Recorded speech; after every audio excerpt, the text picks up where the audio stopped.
folks. We're not even on the street yet. Oh my God. All right, so Tim says, go to sport mode. Oops. All right, I'm on sport mode now. Don't use the shift paddles. All right, here we go. Hopefully I don't get pulled over here. I'm gonna start off with some regular driving, but guys, damn. I mean, I'm telling you, the car feels like it weighs 30 pounds right now. I'm not even hitting it. Man, that's what I'm talking about. Should have gotten this tune a long time ago.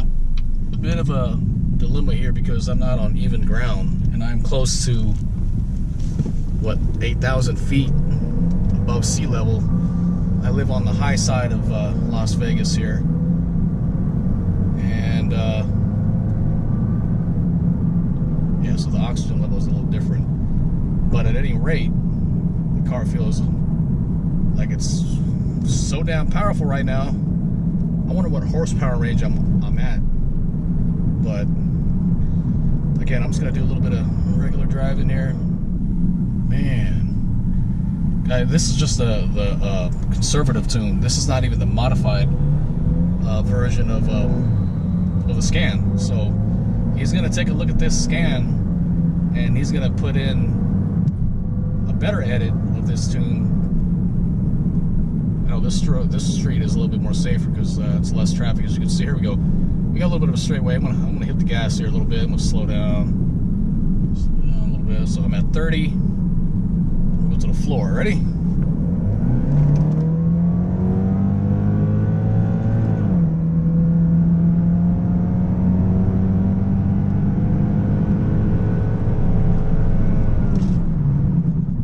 All right. Damn. See, I got up to like what, 70 miles.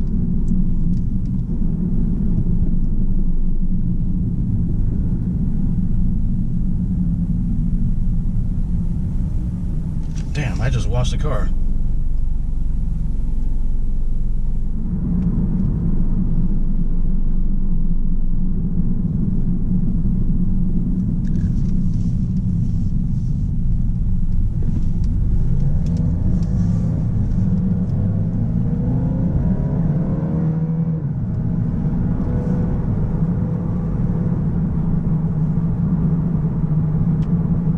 Guys, I can tell you that even at this elevation, the car is not struggling at all. Getting onto the freeway right now. We're on a little bit of an uphill. I'm gonna gas a little bit. I'm at 70 miles an hour. Man, this is just this is what I'm talking about.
Some uphill pulls at high elevation, and this thing was just doing it effortlessly. kind of feeling worried about the engine right now because I do have like what 82,000 miles on it, and I've had like 1,000 check engine lights. So before I tuned, or before I sent Tim the files, I had 2 check engine lights. I had the famous P4020 or P4, whatever the cat converter check engine light was, and then I also had another one.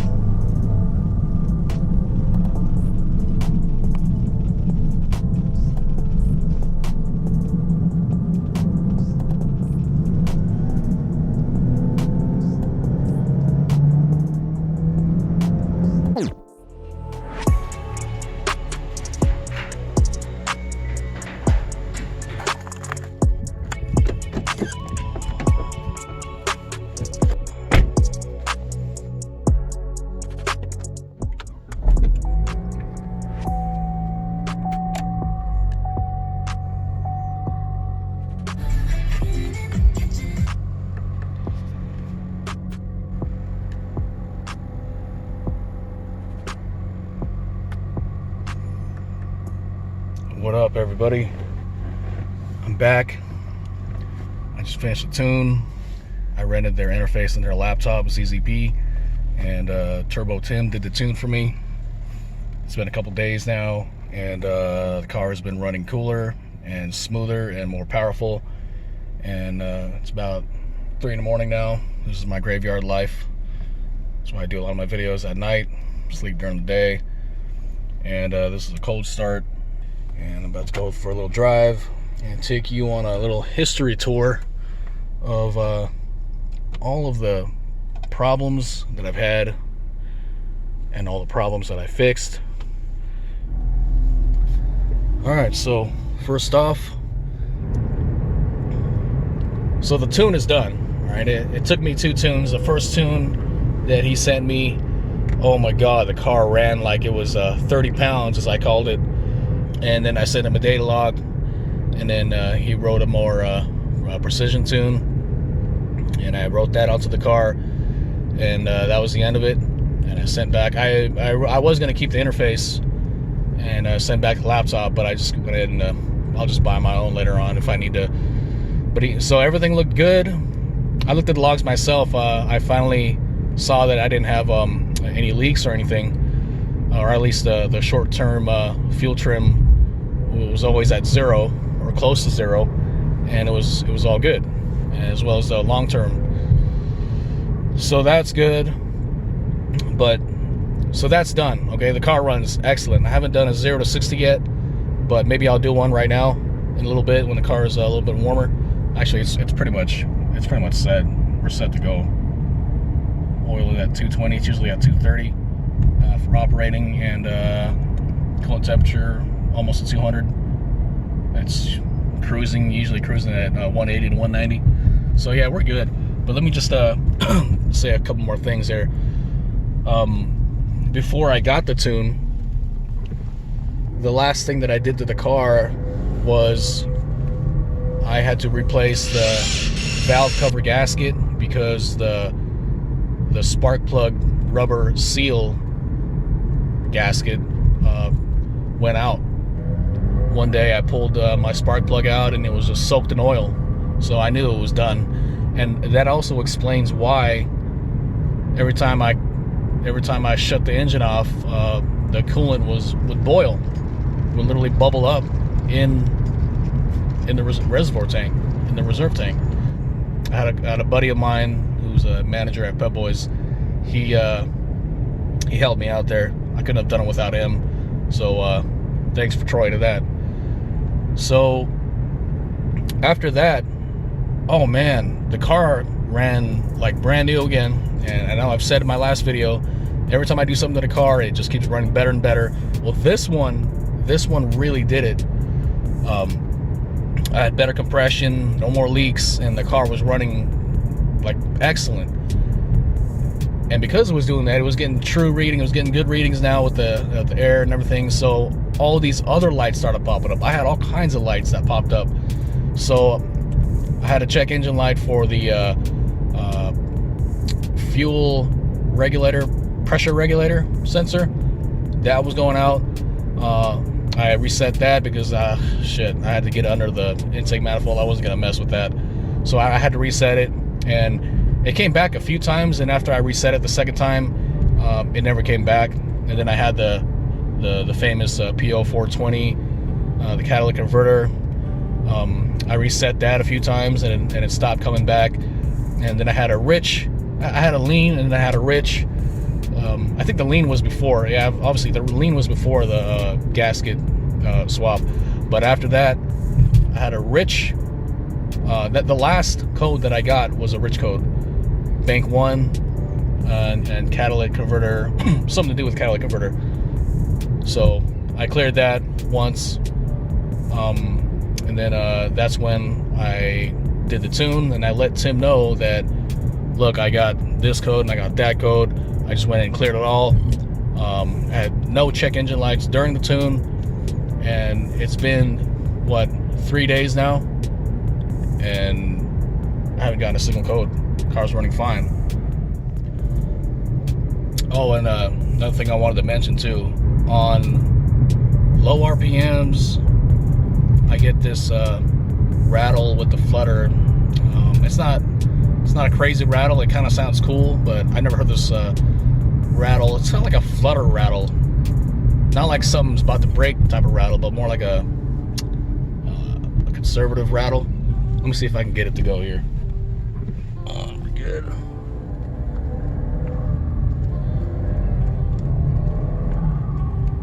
I don't know if you could hear that.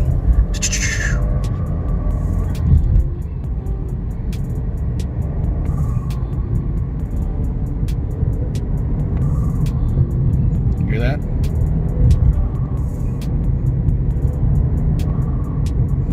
It's louder inside the car.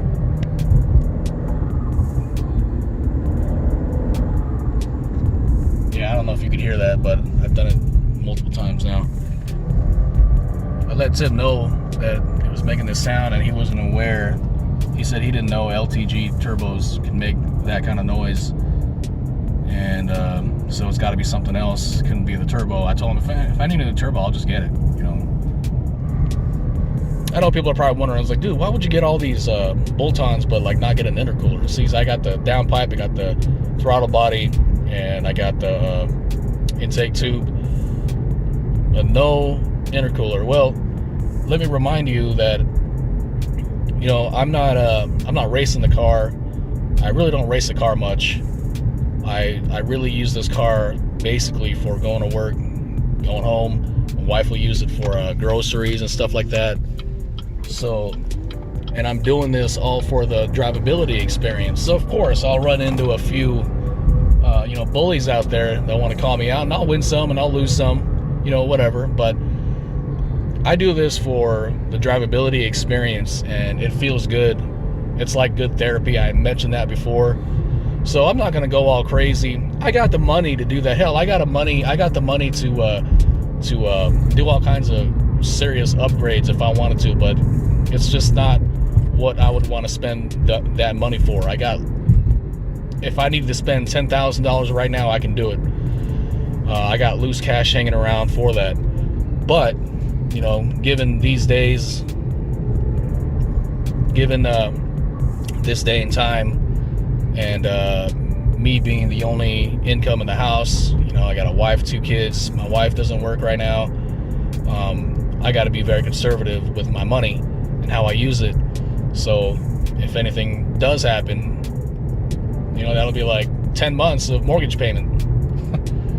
So, you know, I'm cool with this, but look, I have taken it into consideration. You know, Tim mentioned that my IATs go up pretty quick, and that I'd have some big gains if I were to get the intercooler. And I told him I'd take you up on that. So, you know, and I know it doesn't cost much. Maybe I'll get it done. Oh yeah. So another thing that I noticed too is that I get a mist of oil. It feels like blow by on top of the charge pipe. Yeah. So as I'm saying, I would get this mist of blow by right over here, as you can see right there. But I don't see where it's coming from because everything else is dry. There's the catch can lines right here, vacuum lines. Everything's dry, but we're wet up there. And it seems like pretty dry down there as well. Looks like it's only coming from, it's only landing on this pipe right here, this top charge pipe. Everything else is tight. I've tightened up all 3 clamps right there, and I just can't seem to figure out where it's coming from.